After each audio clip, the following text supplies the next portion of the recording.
Tolka bilet indi bular apış huyet etti. Ded Moroz'a hoş traf yazmak gerek. Bilet özüm günme 100.000 tutamamı tutunmamı umayan bile gaylara vermeli. Ded Moroz dur. Size bir zat aytsam bolamı? Davay Tolka tezrak bol. Ben beçelerin yanına gitmeli. Ne Tolka men bilemez sizin kesinki Ded Moroz emezliğinizi. Kanday edip bilesene?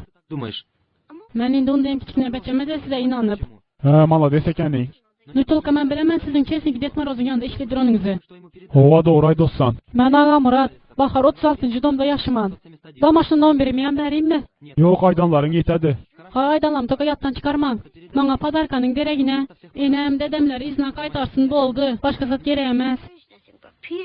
Ato men öyümdekiler bilen uruş buların göğüne deydim. Oğullarım avaza giden de beni yaman dep koyup gittiler. Sizden kayışı üydeki emmesini ize kaytarıp getirsin. Hay.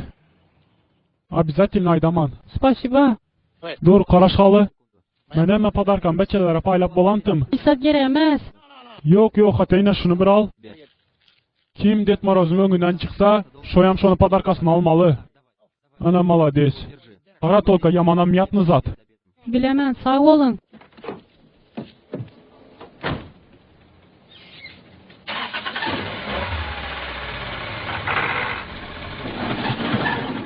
Vay eneni.